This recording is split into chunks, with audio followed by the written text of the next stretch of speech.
اللہ کا آسمان سے کلام اترتا ہے جبریل کے ذریعے قلب نبوت پر.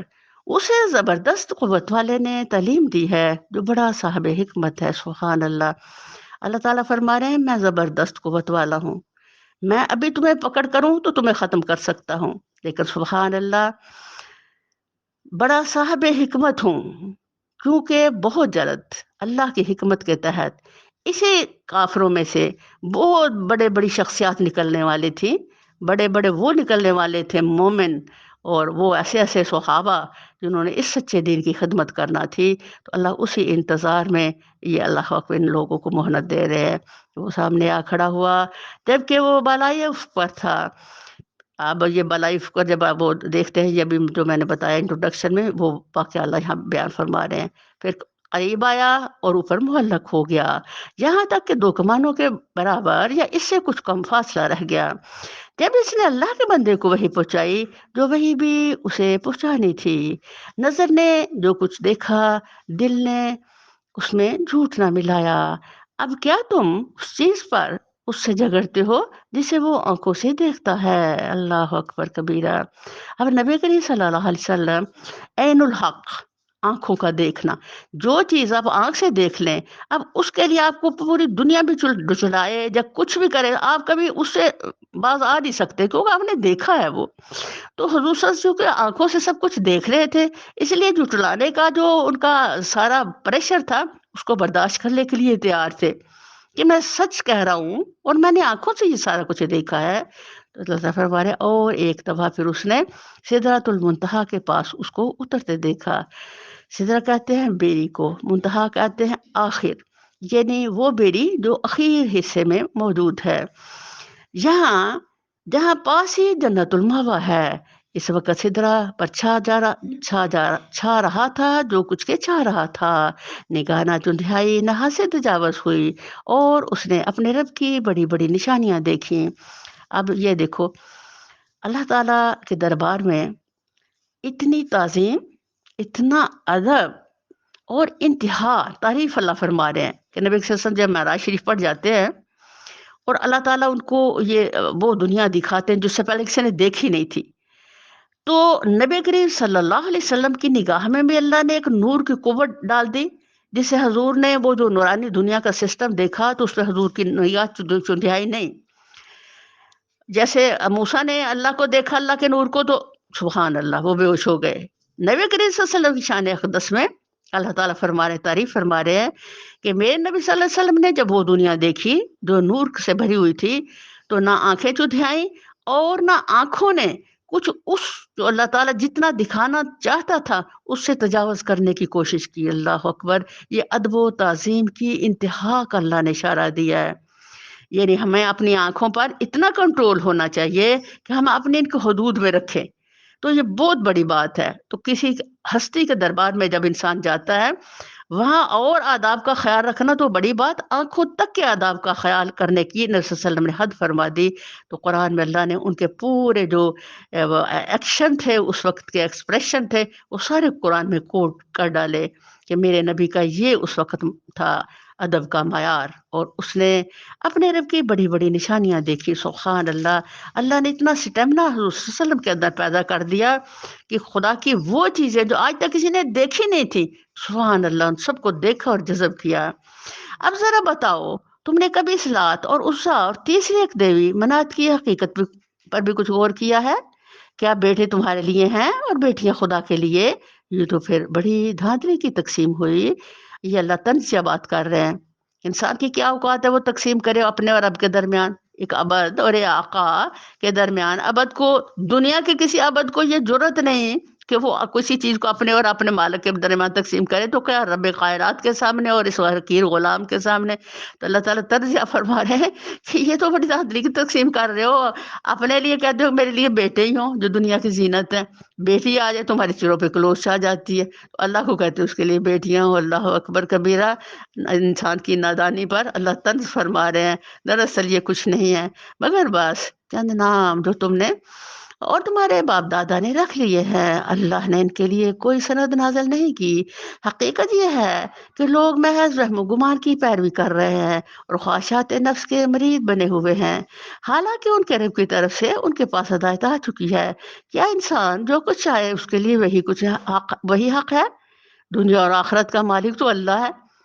اب اللہ فرما رہے ہیں، دیکھو، مالک میں اور یہ میرا غلام، اور کیا اسی کی خواہش چلے گی دنیا میں؟ اور جو یہ چاہے گا وہی ہوگا؟ نہیں، ایسا نہیں ہو سکتا۔ کیا ہوگا؟ تھوڑی تھوڑی دنیا کی مثالوں سے دیکھ کر کے اللہ ہماری عقل کو سیدھا کر رہے ہیں اور ہمارے ضمیر کو جگا رہے ہیں۔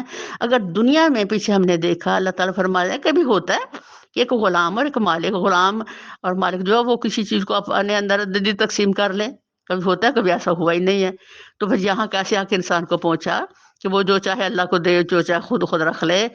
اللہ اکبر کبیرہ، آسمانوں میں کتنے ہی فرشتے موجود ہیں، ان کی شفاعت کچھ بھی کام نہیں آ سکتی جب تک کہ اللہ کسی ایسے شخصیت میں اس کی اجازت نہ دے جس کے لیے وہ کوئی عرض سننا چاہے اور اس کو پسند کرے۔ مگر جو لوگ آخرت کو نہیں مانتے وہ فرشتوں کو دیویوں کے ناموں سے موسوم کرتے ہیں، حالانکہ اس معاملہ کا کوئی علم انہیں حاصل نہیں ہے۔ یہ محض گمان کی پیروی کر رہے ہیں اور گمان حق کی جگہ کچھ بھی کام نہیں دے سکتا۔ اب کافر کا جتنا ہوتا ہے نا دین کا اس کا آئیڈیا، یا کسی بھی زندگی کے سفر کی بیس، یا کسی بھی ایمان کا اس کا جو حصہ ہے، وہ کبھی بھی کسی صورت کسی پہلو میں بھی سچائی پہ نہیں ہوتا، کیونکہ ہر چیز اس کے من گھڑت ہوتی ہے۔ کافرانہ رویہ ایک من گھڑت رویہ ہے جو انسان کے لیے تباہ کن ہے، اور انسان خود اس کو بناتا ہے اور خود ہی جب چاہے بنا کے اچھا کر لیا، جب چاہے اسے منہ پھوڑ لیا۔ اور سب سے بڑی بات یہ ہے کہ یہ لوگ جو اپنی زندگی کے لیے جو کچھ سانچے ڈھانچے بناتے ہیں، ان کو خود بھی پتہ ہے ان کی کوئی بنیاد نہیں ہے، کچھ سچائی نہیں ہے، کوئی حقیقت نہیں ہے۔ تو اللہ تعالیٰ ان کی نادانی پر یہاں تذکرہ فرما رہے ہیں، بس اے نبی صلی اللہ علیہ وسلم، جو شخص میرے ذکر سے منہ پھیرتا ہے اور دنیا کی زندگی کے سوا جسے کچھ مطلوب نہیں ہے، اسے اس کے حال پر چھوڑ دو۔ استغفر اللہ ربی من کل ذنب۔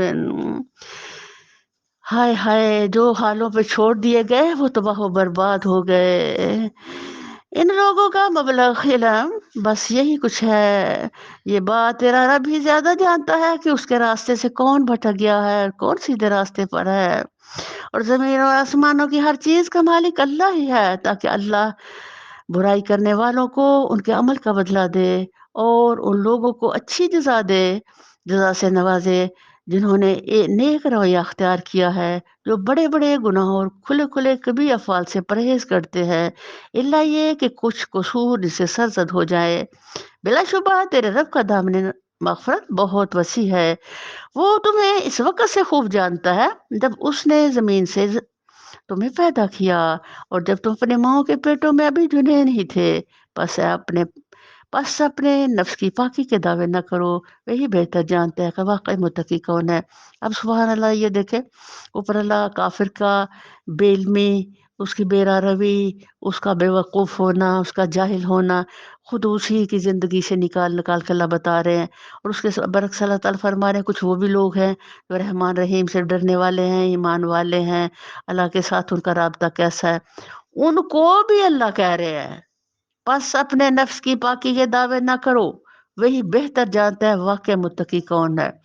یعنی ہم راہ راست پر ہو کر کے بھی اپنی کسی چیز پر خود سے دعویٰ دار نہیں بن سکتے، بلکہ ہم کو ہر عمل کے ساتھ سبحان اللہ، یہ جو اللہ نے فرمایا ہے بلا شبہ تیرے رب کا دامن مغفرت بہت وسیع ہے، اس کا معنی یہ ہے کہ تم لوگ جو ہو ہر کام کرتے ہوئے اپنے رب تعالیٰ سے معافیاں مانگتے رہنا۔ نبی کریم صلی اللہ علیہ وسلم نے فرمایا، لوگوں کثرت سے توبہ کیا کرو، میں دن میں 100 دفعہ اللہ سے استغفار کرتا ہوں۔ اگر نبی کریم صلی اللہ علیہ وسلم جن سے گناہ کا صدور ہی نہ تھا وہ دن میں 100 دفعہ توبہ کریں تو ہمیں کتنا توبہ کرنا چاہیے؟ کم از کم 1000 دفعہ تو ضرور کر لیں، کیونکہ اس کے لیے بہت سارے سندیں ملتی ہیں کہ امام ابن تیمیہ رحمۃ اللہ فرماتے ہیں جب بھی مجھے کوئی مسئلہ پیش آتا، جب بھی مجھے کوئی پریشانی آتی، تو میں 1000 دفعہ استغفر اللہ ربی من کل ذنب کا وظیفہ کرتا تو اللہ مجھے نجات دے دیتے۔ تو یہ سب پتہ چلا کہ یہ جو استغفار ہے یہ ایک عظیم ہتھیار ہے دکھوں مصیبتوں پریشانیوں سے نکلنے کا، اور استغفار اللہ کی رضا کا ذریعہ ہے، اور استغفار ہی ہمارا اصل سرمایہ حیات ہے، کیونکہ انسان کو اللہ نے بنایا ہی خطا کار ہے، بھولا بھٹکڑا بنایا ہے، غلطیاں کرنے والا بنایا۔ ہم ارادتاً غیر ارادی طور پر کچھ نہ کچھ غلطیاں کرتے ہی رہتے ہیں، تو ہم لوگوں کو سونے سے پہلے 2 رکعت استغفار کر کے سونا چاہیے، اپنا محاسبہ کر کے سوئیں۔ ہم نے پیچھے پڑھا یہ جو نیند ہے یہ موت کی بہن ہے، تو دوبارہ اٹھ جینا یہ اللہ کی رحمت ہوگا، اگر نہ اٹھ سکوں تو کم از کم مجھے اپنا معاملہ زندگی ماضی کلیئر کر کے سونا ہے۔ اتنا سینسٹیو ایک مومن ہوتا ہے کہ وہ ہر لمحے موت کے احساس میں رہتا ہے۔ زندگی اور موت لازم و ملزوم چیزیں ہیں، جس نے اس احساس سے اس کی تیاری کی انشاءاللہ وہ سرخرو کیا جائے گا۔ تو اللہ تعالیٰ فرما رہے ہیں میں تم کو تو اس وقت سے جانتا ہوں جب تم اپنے ماؤں کے پیٹوں میں تھے، اور آج جو کچھ تم کر رہے ہو وہ بھی سارا میرے علم میں ہے۔ تو تمہیں نیکیاں اگر تم کر رہے ہو تو کبھی بھی اپنی، ہم لوگ کرتے ہیں نا ہاں جی میں نے یہ پڑھ لیا، میں نے وہ کر لیا، میں بڑی نمازیں پڑھتا ہوں اور میں بہت نیکیاں کرتا ہوں، تو کبھی بھی ہمیں ہماری جو اس وقت سٹیج اور اوقات ہے وہ ہے کہ ہر نیکی ہم چھپا کے کریں۔ اگر کوئی ہم نیکی ظاہر سے کر رہے ہیں تو ہمارے اندر یہ احساس ہو تاکہ دوسرے لوگ جو ہے وہ اس سے کوئی سبق لے، اس احساس سے۔ اگر یہ احساس ہے الحمدللہ تو پھر ظاہر نیکی بھی اچھی ہے، ورنہ چھپانا بہترین ہے۔ پھر اے نبی صلی اللہ علیہ وسلم تم نے اس شخص کو بھی دیکھا جو راہ خدا سے پھر گیا اور تھوڑا سا دے کر رک گیا۔ یہ ولید بن مغیرہ جو ان سا تھا، کچھ جوان مسلمان ہوئے تو وہ ان کو کہتا ہے کہ آپ اسلام چھوڑ دیں، میں آپ کے وظائف لگا دیتا ہوں، تو بس آپ نہ اسلام کی دشمنی میں کام کریں اور مال میں تمہیں دیتا رہوں گا۔ اب جو ہوتا ہے نا کافر وہ بخیل ہوتا ہے، وہ تو ایک مومن ہے نا جو اللہ کے راستے میں اللہ کے لیے خرچ کرتا ہے، اپنی آخرت کے لیے خرچ کرتا ہے اور کھلے دل سے کرتا ہے، اور وہ سخی ہوتا ہے۔ تو یہ کافر کس لیے خرچ کرتا ہے؟ دنیا اور آخرت میں اس کا کوئی حصہ نہیں ہوتا۔ تو اس ولید نے کیا کیا کہ ان کو اسلام سے، وہ 17 لڑکے تھے، موڑ دیا، تو ان کو پھر کچھ دیا تھوڑا سا دیکھ، تو اس نے سوچا بھیا یہ میں کیا کر رہا ہوں، میں کیوں ایسے خام خواہ اپنا مال ضائع کر ان کو دینے کو۔ تو اس کے بعد اس کا دل بند ہو گیا، وہ ایمان سے بھی جاتے رہے بےچارے تو دنیا کا مال بھی نہ ملا، اور اس بدبخت نے ان کو روک کر کے تو کچھ مال دیا، اور اس کے بعد یہ بھی رک گیا۔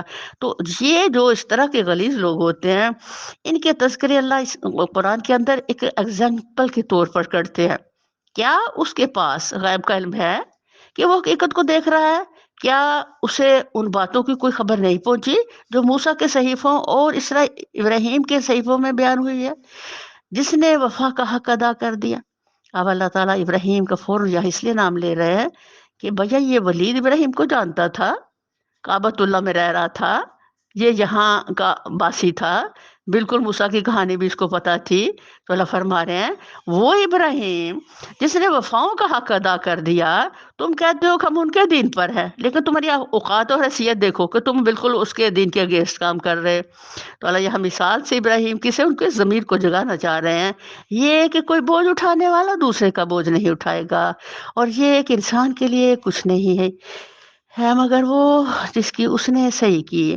آج جو کچھ آپ محنت کرو گے وہی آپ کا ہے، جس کے لیے دوڑے لگاؤ گے وہ آخرت کا سرمایہ ہے، اور ہر قدم کی قبولیت اللہ کے نزدیک آخرت کی کامیابی کامرانی ہے۔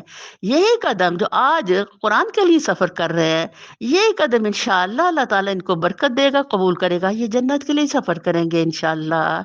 تو یہ اللہ کی قبولیت اور اللہ تعالیٰ کی رحمت ہے، اور یہ کہ اس کی صحیح عنقریب دیکھی جائے گی، اس کی پوری جزا اسے دی جائے گی، سبحان اللہ۔ اور یہ کہ آخر کار پہنچا تیرے ربی کے پاس ہے، اور یہ کہ اسی نے ہنسایا اور اسی نے رولایا، سبحان اللہ۔ یہ جو ہے نا